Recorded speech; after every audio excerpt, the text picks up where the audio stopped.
พ่อแม่พี่น้อง FC ทุกคนทุกท่านมื้อนี้บ่าวว่างจะนำเอาวิดีโอที่คนลาว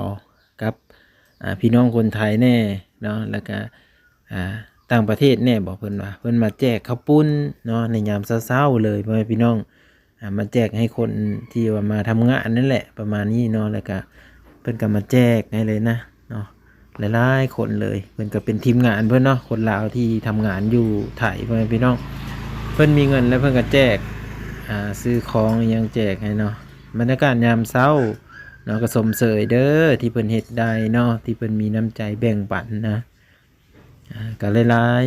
ๆคนก็มารับพ่อแม่พี่น้องเนาะมารับเครื่องนํเพิ่นเนาะเพิ่นว่าแจกข้าวปุ้นหรือว่าเพิ่นเรียกก็เพิ่นว่าบ้านเฮาเอิ้นข้าวปุ้นเนาะแต่ว่าอยู่ทางนั้นเอิ้นว่านั่นแหละ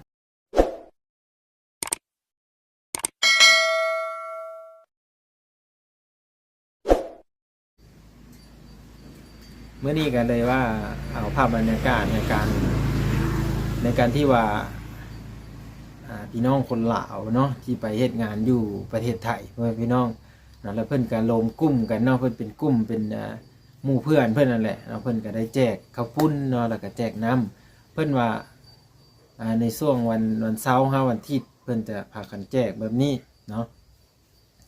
ก็คือเราได้เห็นในข้างต้นนั่นแหละดีใจเพื่อนพี่น้องแล้วก็ภูมิใจกับคนลาวที่ว่าไปเฮ็ดงานอยู่ประเทศไทยแล้วก็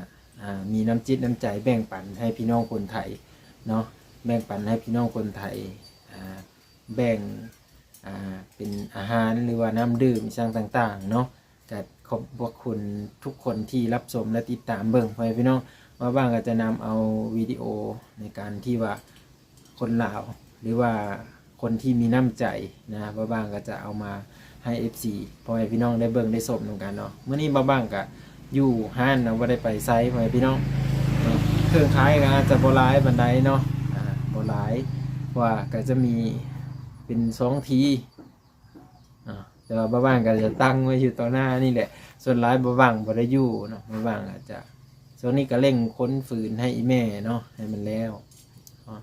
แล้วก็อยากไปไซส์ก็จังสบายไปหาถ่ายคลิปก็จังสบายบ่ต้องห่วงทางพี่พี่น้องเอาเมื่อนี้ก็เลยว่าอยากมาเว้าให้ FC พ่อพี่น้องได้รับชมเบิ่งนำกันเนาะว่าคนลาวที่อยู่ต่างประเทศกับเพิ่นก็มีน้ำใจแบ่งปันได้พ่อพี่น้องเนาะก็คือเราได้เห็นนี่และไม่ว่าจะเป็นกลุ่มของอ้ายเพิ่นนี่เนาะหลายๆคนที่ว่าเพิ่นบ่ได้ถ่ายออกมาก็มีพ่อพี่น้องเนาะแล้วก็หลายๆคนที่บ่ว่างบ่ทันเห็นก็มีเนาะถ้าบ่ว่างเห็นบ่ว่างก็จะเอามาให้ FC ได้เบิ่งนำกันเนาะเพื่อให้พ่อแม่พี่น้องนี้ได้เบิ่งได้ชมแล้วก็ดีใจไปพร้อมกันบ่ว่างเห็นแล้วก็จะยิ้มนำบ่ได้พ่อแม่พี่น้องย้อนว่าดีใจนำเพิ่นเนาะที่เพิ่นมีน้ำใจแบ่งปันเนาะแบ่งปันสิ่งเล็กๆน้อยๆเนาะให้คนที่เพิ่นเฮ็ดเฮ็ดงานเมื่อยๆแล้วเฮาได้แบ่งปันให้เพิ่นนะถามว่าบ่ว่างได้เคยแบ่งปันอยู่บ่ก็เคยอยู่เนาะแต่ว่าเป็นสิ่งที่มันน้อยอันนิดอีหลีเนาะพ่อแม่พี่น้องเนาะเฮ็ดเลิกคือว่าแนวนั้นเพราะว่าเฮามันยังบ่ทันได้มีทรัพย์ที่เพียงพอเนาะต่อครอบครัวเนาะก็เลยว่ายังบ่ทันได้แบ่งปันคนอื่นได้พ่อแม่พี่น้องสิ่งที่แบ่งปันได้ก็เล็กๆน้อยๆซอยเหลือกันไปนะก็สำนี้ก็ดีแล้วพ่อแม่พี่น้องเนาะก็ฝาก FC ทุกคนนี่แหละครับชมเบิ่งเนาะถ้าว่ายังให้บ่ว่างไปแบบว่าไปแบ่งปันน้ำจิตน้ำใจเนาะก็สวยเบิ่งคลิปให้บ้างๆถ้าว่าบ้างๆได้เงินเข้าใน YouTube เนาะมีรายได้เข้าใน YouTube นี่บ้างๆก็จะไปเฮ็ดได้แบบนั้นนะแต่ถ้าบ้างๆบ่มีการบ่มีเงินเข้าใน YouTube บ่มีการซัพพอร์ตก็เฮ็ดบ่ได้กันได้พี่น้องเนาะก็เลยมื้อนี้อีแม่บ่อยู่แน่เนาะก็เลยได้เผาห้านเนาะเผาห้านขายเครื่องพี่น้องแล้วก็เปลี่ยนยางรถเนาะมื้อนึงก็บางทีก็บ่ได้เปลี่ยนเพราะว่าเฮาบ่ฮู้ว่ารถเพิ่นสิตีนหัวมื้อใดเดี๋ยวพี่น้องเนาะนี่แต่ว่าถ้าเพิ่นตีนหัวเพิ่นก็แวะเข้ามานี้นะถ้าเพิ่นบ่มีหยังเพิ่นก็ผ่านไปก็ขายน้ำมันแก้วละ20 บาทแก้วละ40 บาทประมาณนี้เนาะเผาห้านแบบนี้แหละก็ขายข้าวต้มขนมอันละ1,000 กีบ 2,000 กีบอย่างละบาท2 บาทสำนั้นแหละเนาะ อย่างละบาท2 บาทพ่อแม่พี่น้องเอ้ยเนาะคนลาวเฮามันก็สิว่ามันพอมีเก็บบ่มันก็บ่พอเก็บพอได้ใช้จ่ายในครอบครัวใช้จ่ายเวียกนั่นแหละเนาะนั่นแหละก็บ่บางก็บอกกับอีแม่อยู่ว่าอย่าโซนกันเปิดเป็นโรงทานสิเพราะว่าหลายๆคนมานี่ติดหนี้นี่มีแต่เข้าอยู่นี่เนาะแต่ถ้าว่าจ่ายสดนี่ไปห้านอื่นงงนำคนคือกันพ่อแม่พี่น้องเนาะเห็นเลยสิว่าในนั้นก็บ่ฮู้นำเขาคือกันเนาะคือเห็นหลายๆคนที่มาซื้อเครื่องนะคนบ้านเดียวกันนี่ไอ้น้องเดียวกันก็ดีพี่น้องเดียวกันนี่แหละเนาะคันซื้อน่ะไปงานอื่นโลด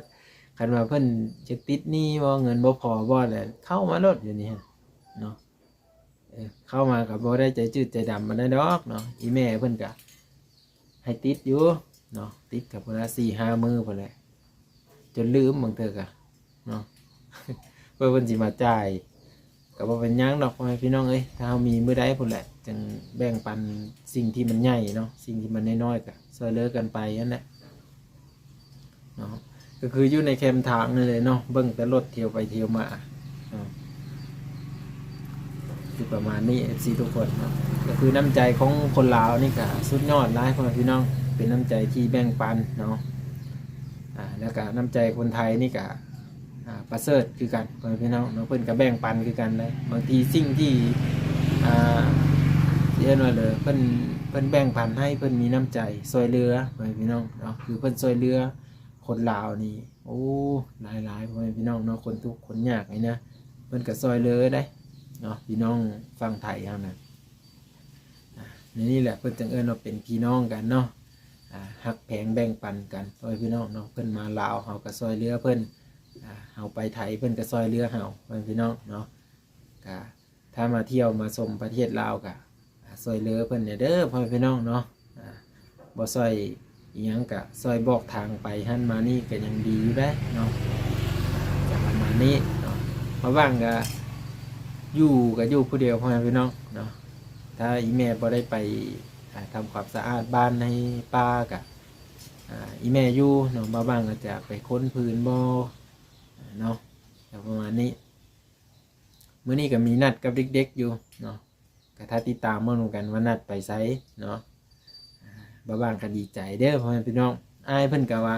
เอาไปแบ่งปันโลดว่าซั่นเอาไปลงในซ่องเจ้าได้เด้อเพิ่นว่าเนาะก็ขอบพระคุณหลายๆเด้อเนาะบ่าวอุดรฟังลาวบ่ประมาณนี้เนาะถ้าผิดพลาดก็ขอโทษขออภัยหลายๆเนาะเพราะว่าในช่อง Facebook ของเพิ่นนะเพิ่นก็จะลงเป็นคลิปสั้นเนาะแต่ว่าเพิ่นส่งมาให้เป็นคลิปยาวพ่อแม่พี่น้องเพิ่นก็จะแจกเป็นยามเช้าเนาะยามเช้าคนก็หลายมาต่อแถวนะเห็นแล้วก็ชื่นชมนำเพิ่นต่อแถวยาวเหยียดเลยคือเราได้เห็นในข้างต้นนั่นแหละพี่น้องเอ้ยเนาะหรือว่าไผแน่เคยที่ว่าเคยแจกเคยแบ่งเคยปั่นนะแบบเที่ยวมันหลายๆเนาะบ่ว่าจะเป็นเปิดโรงทานบ่นะพ่อแม่พี่น้องเปิดโรงทานให้คนหลายๆในช่วงเทศกาลบ่หรือว่าบ่เทศกาลก็เพิ่นไปแจกบ่อนที่มีคนงานหลายๆเนาะโอ้ก็ถือว่าเพิ่นก็มีน้ำใจอยู่ได้พ่อแม่พี่น้องเนาะที่เราได้เห็นในวิดีโอหั่นก็น่าจะเพิ่นน่าจะถ่ายบ่หมดเนาะเพราะว่าคนนี้เราเบิ่งจากการมาของคนนี่ก็คือหลายเนาะจนได้ต่อคิวเนาะเรียนแถวเขาก็จะได้ยินเสียงผู้หนึ่งเว้ามาว่าเด็กมาข้างหน้าเพิ่นว่าเนาะเด็กมาข้างหน้าเพิ่นก็จะน่าจะแจกให้เด็กก่อนแล้วก็จึงผู้ใหญ่ตามมาทีหลังเนาะพ่อแม่พี่น้องก็เป็นยามเช้าเนาะโอ้คนหลายแห่งเนาะเพิ่นกับทีมงานเพิ่นก็หลายคนเด้หลายคนเอาเบิ่งจากวิดีโอแล้วเนาะเป็นจังไดแน่พ่อแม่พี่น้องเนาะไปที่รับชมแล้วก็รู้สึกว่าแนวใดแน่ได้เห็นคลิปวิดีโอนี้แล้วก็แสดงความคิดเห็นมาได้เนาะผ่านวิดีโอของบ่าวบางนี้เนาะเพื่อเป็นกำลังใจให้บ่าวบางนี้ได้เอามาเว้าเนาะเอามาเว้าหรือว่าเอามาให้ท่านผู้ชมนี้ได้รับชมไปพร้อมๆกันเนาะแล้วก็ได้เห็นบรรยากาศของการแจกเครื่องแจกของเนาะ